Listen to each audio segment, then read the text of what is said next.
Hello everyone, welcome to RPSC study hub. RS mains question answer की series में आज हम बात करने वाले हैं सीरीज़ 100 के बारे में। सीरीज़ 99 तक हम डिस्कस कर चुके हैं, जिसमें हम डिफरेंट टाइप के आरएस मेंस के सिलेबस के अकॉर्डिंग हमने टॉपिक पर डिस्कस करा है। 15 words, 50 words, 100 words according to RPSC pattern. Okay, तो आज का वीडियो 100 वीडियो है हमारा। शतक कंप्लीट हो रहा है आज, सेंचुरी कंप्लीट हो रही है सीरीज़ की कंटिन्यूटी के लिए। प्लस में आप सभी व्यूअर्स का धन्यवाद कि आप लोग सीरीज़ पर बने हुए हैं, कंटिन्यू आप वीडियो देखते हैं। आज की सीरीज़ में हम बात करेंगे 15 वर्ड्स साइंस एंड टेक्नोलॉजी के 15 वर्ड्स एंड 2 मार्कर प्रश्नों के बारे में। सीरीज़ 100 के बारे में आज हम डिस्कस कर रहे हैं। ओके, अगर किसी ने प्रीवियस वीडियो 99 तक नहीं देखे हैं, सीरीज़ नहीं देखी है, तो उसका लिंक डिस्क्रिप्शन बॉक्स में दिया हुआ है। वहाँ से आप डायरेक्ट क्लिक करके पूरी प्लेलिस्ट देख सकते हैं। उसमें सब्जेक्ट वाइज पूरे प्रश्न और उनके उत्तर दिए हुए हैं, तो आप वहीं से डायरेक्ट देख सकते हैं। आपको आने वाली मेंस एग्ज़ाम के लिए काफ़ी हेल्प होगी। अभी तो प्री के एग्ज़ाम के लिए टाइम है, तो आप 2-3 महीने प्री के साथ साथ मेंस की तैयारी भी कर सकते हैं। आंसर राइटिंग करिए। साइंस एंड टेक्नोलॉजी एक डिफ़िकल्ट सब्जेक्ट है, अगर कोई साइंस बैकग्राउंड से नहीं है तो आपको साइंस एंड टेक्नोलॉजी के डेली ही प्रश्नों को कुछ ना कुछ, चाहे 15 वर्ड्स के हो, चाहे 50 वर्ड्स के हो, चाहे 100 वर्ड्स की प्रैक्टिस डेली करनी चाहिए। इसके अलावा पेपर 4 भी यहाँ पर इंपॉर्टेंट बन जाता है। पेपर 4 की भी आप ज़रूर प्रैक्टिस करिए, व्याकरण की करिए, प्लस में लेटर राइटिंग की, हिंदी के प्रारूप लेखन, सबकी आप तैयारी डेली करिए। मैं ये नहीं कह रही कि पूरे टाइम में आप मेंस की तैयारी करिए। 2 घंटे आप निकाल सकते हैं पूरे दिन में, 2 घंटे आप मेंस की तैयारी भी साथ साथ में करते रहिए प्री के साथ साथ, क्योंकि फिर एकदम से आपके ऊपर बर्डन नहीं आएगा ना। अगर आप अभी से तैयारी करते रहेंगे मेंस की, तो आपके साथ साथ में मेंस के सब्जेक्ट भी कंप्लीट होते रहेंगे और टाइम कम भी मिलता है, तो आपका एक बार रिविज़न तो प्री के साथ साथ मेंस का भी हो जाए, ये आपकी कोशिश हो। ओके, तो पहला प्रश्न है हमारा, जैव प्रौद्योगिकी किसे कहते हैं? जैव प्रौद्योगिकी किसे कहते हैं? जीवों के आनुवांशिक पदार्थ सूक्ष्म जीव पात्मों में परिवर्तन कर उन्हें मानव के लिए अधिक उपयोगी बनाने हेतु प्रयुक्त विधि क्या कहलाती है? जैव प्रौद्योगिकी विधि। कल हमने 100 वर्ड्स में जैव प्रौद्योगिकी को काफ़ी अच्छे से डिस्कस किया था। आप वहाँ से भी इसको देख सकते हैं, पूरा टाइप सब कुछ देखा था, इसके महत्व, जैव प्रौद्योगिकी सारा अच्छे से देखा था, तो वहाँ से भी आप देख सकते हैं। अभी यहाँ पर हम 15 वर्ड्स में बात कर रहे हैं। तो जीवों के आनुवांशिक पदार्थ सूक्ष्म जीव हो चाहे पादप हो, यानी किसी पदार्थ में हो, सूक्ष्म जीव में हो, पादप में, परिवर्तन कर उन्हें मानव के लिए अधिक उपयोगी बनाने हेतु जो विधि प्रयुक्त की जाती है उसे हम जैव प्रौद्योगिकी कहते हैं। ओके, अब नेक्स्ट है हमारा जीवोपचार। जीवोपचार ये क्या है? ये है किसी जैविक कारक का उपयोग कर पर्यावरणीय समस्याओं यथा प्रदूषित मृदा, धरातलीय जल आदि का निवारण करना। कोई जैविक कारक का प्रयोग हम इसमें कर रहे हैं, और वो भी किसके लिए? पर्यावरणीय कोई समस्या है, पर्यावरण प्रदूषण को दूर करने के लिए, या फिर प्रदूषित कोई भी मृदा है, धरातलीय जल है, आदि का निवारण, आदि को शुद्ध करने के लिए हम जीवोपचार का प्रयोग करते हैं। ओके, नेक्स्ट प्रश्न चलते हैं। वनोन्मूलन के प्रभाव बताइए। वनोन्मूलन के प्रभाव। वनोन्मूलन से क्या होता है? मृदा का अपरदन हो जाता है, मरुस्थलीकरण, डेजर्टिफिकेशन होता है, वर्षा में कमी हो जाती है, यानी या तो वर्षा में कमी हो जाती है, अल्पवृष्टि हो जाती है, जल स्तर में कमी, डार्क जोन में वृद्धि, भूजल स्तर में कमी, भूमिगत जल स्तर जो होता है वो गिर जाता है, तो जल स्तर में कमी हो जाती है, पेयजल की कमी हो जाती है, जैव विविधता में कमी हो जाती है, और जो हमारे बायोडाइवर्सिटी है उसके पर भी, जैव विविधता पर भी संकट उत्पन्न होता है, संकटग्रस्त प्रजातियों की संख्या बढ़ती जाती है, और एक दूसरे की स्पीसीज जो होती है उनमें भी संघर्ष और टकराव भी देखने को मिलता है। तो वन उन्मूलन से काफ़ी ज़्यादा लॉस हमें होता है। तो सारे कारण आपको कोमा बना के यहाँ पे लिख देने हैं। नेक्स्ट है हमारा ऑपरेटिंग सिस्टम।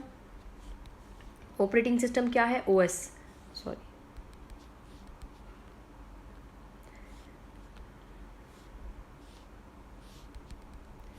कंप्यूटर के विभिन्न अवयवों के कार्यों को नियंत्रित, प्रबंधित और समन्वय स्थापित करने हेतु प्रयुक्त प्रोग्राम। ऑपरेटिंग सिस्टम एक प्रोग्राम होता है। ये क्या करता है? कंप्यूटर के जितने भी अवयव होते हैं, जितने भी घटक होते हैं, उनके कार्यों को नियंत्रित करता है, प्रबंधित करता है और समन्वय स्थापित करने के लिए एक प्रोग्राम होता है। जैसे कि लिनक्स हो गया हमारा, डॉक जो पहले चलता था, तो बहुत सारे ऑपरेटिंग सिस्टम आ चुके हैं अभी। अब है जीवोम। जीवोम क्या है?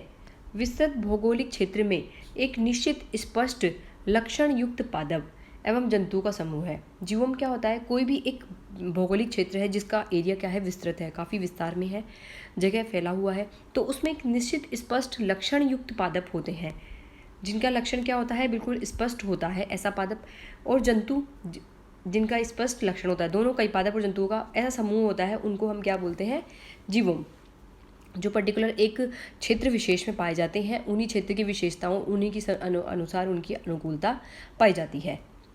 डायलिसिस क्या है? डायलिसिस को देखते हैं, अर्धपारगम्य कला द्वारा द्रव्य को छानकर शोधित करने की प्रक्रिया। अर्धपारगम्य कला होती है जिसके द्वारा द्रव्य को छानकर शोधन किया जाता है। मानव, जैसे एग्जाम्पल क्या होता है, मानव शरीर में रक्त शोधन में प्रयुक्त। अब क्या होता है कि कई व्यक्तियों की क्या होती है, किडनी फेल हो जाती है, तो किडनी जब फेल हो जाती है या फिर किडनी काफ़ी % खराब हो जाती है, तो डायलिसिस उस व्यक्ति का किया जाता है। डायलिसिस डिपेंड करता है कि किडनी कितने % खराब है। अगर ज़्यादा खराब है तो हो सकता है डेली बेसिस पे हो, वीकली भी होती है, मंथली भी होती है, तो हर पेशेंट में ये डायलिसिस अलग अलग तरीके से होता है। जब ब्लड का जो शोधन होता है वो रुक जाता है, तो डायलिसिस प्रक्रिया कृत्रिम तरीके से डायलिसिस करवाकर रक्त शोधन किया जाता है, क्योंकि व्यक्ति में रक्त में काफ़ी टॉक्सिन्स शामिल हो जाते हैं, तो समय समय पर उनका शुद्धिकरण, शोधन करना जरूरी हो जाता है।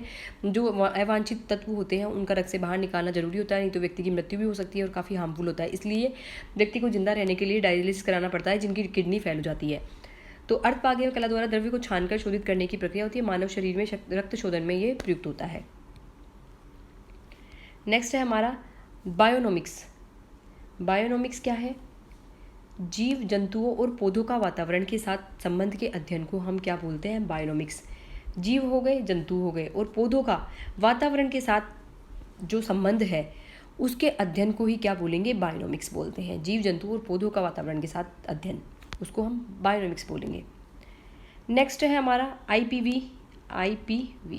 जी स्क्रीन में क्या दिक्कत हो रही है? उप्स।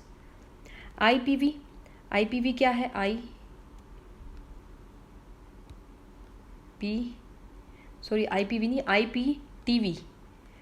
नहीं, आईपीटीवी क्या है? एक कंप्यूटर तकनीक पर आधारित टीवी का एक प्रकार होता है। कंप्यूटर तकनीक पर आधारित टीवी का क्या होता है? ये एक प्रकार होता है जिसमें ब्रॉडबैंड कनेक्शन और सेटअप बॉक्स दोनों का उपयोग होता है। इसमें ब्रॉडबैंड कनेक्शन का भी उपयोग होता है और सेटअप बॉक्स दोनों का प्रयोग इसमें किया जाता है। उसे हम क्या बोलेंगे? आईपीटीवी।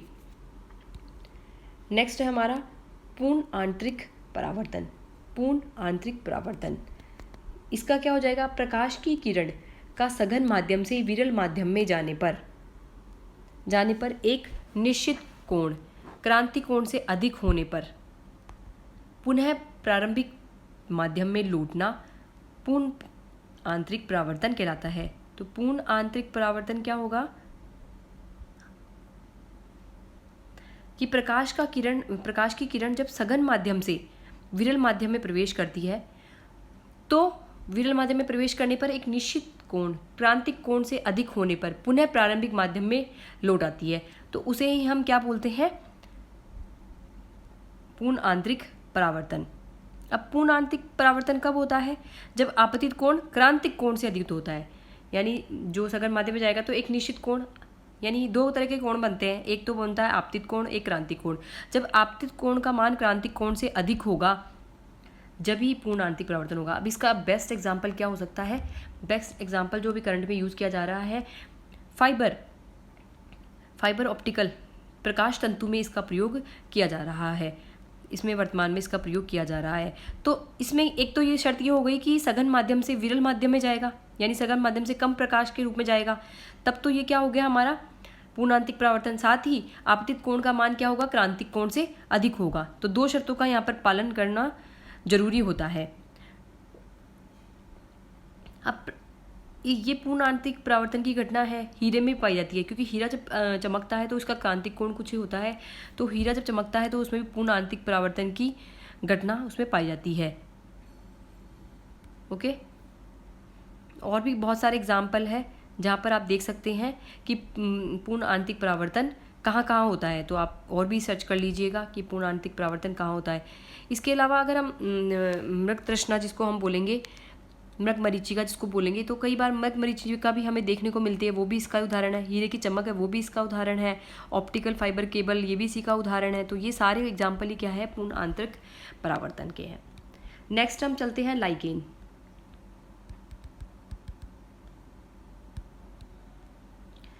लाइकेन एक स्वपोषी सहजीवी जीव जिसमें कवक और शैवाल एक साथ रहते हैं। ये एक पौधे की भांति प्रतीत होते हैं। लाइकेन क्या होता है? एक स्वपोषी जीव होता है। स्वपोषी के साथ कैसा होता है? सहजीवी, जिसमें एक कवक और शैवाल, यानी कवक और शैवाल दोनों साथ साथ रहते हैं। ये एक पौधे की भांति हमें प्रतीत होते हैं, इन्हें हम लाइकेन कहते हैं। ओके, तो आज की श्रृंखला को हम यहीं पे समाप्त करते हैं। आगे हम और भी प्रश्नों को डिस्कस करेंगे।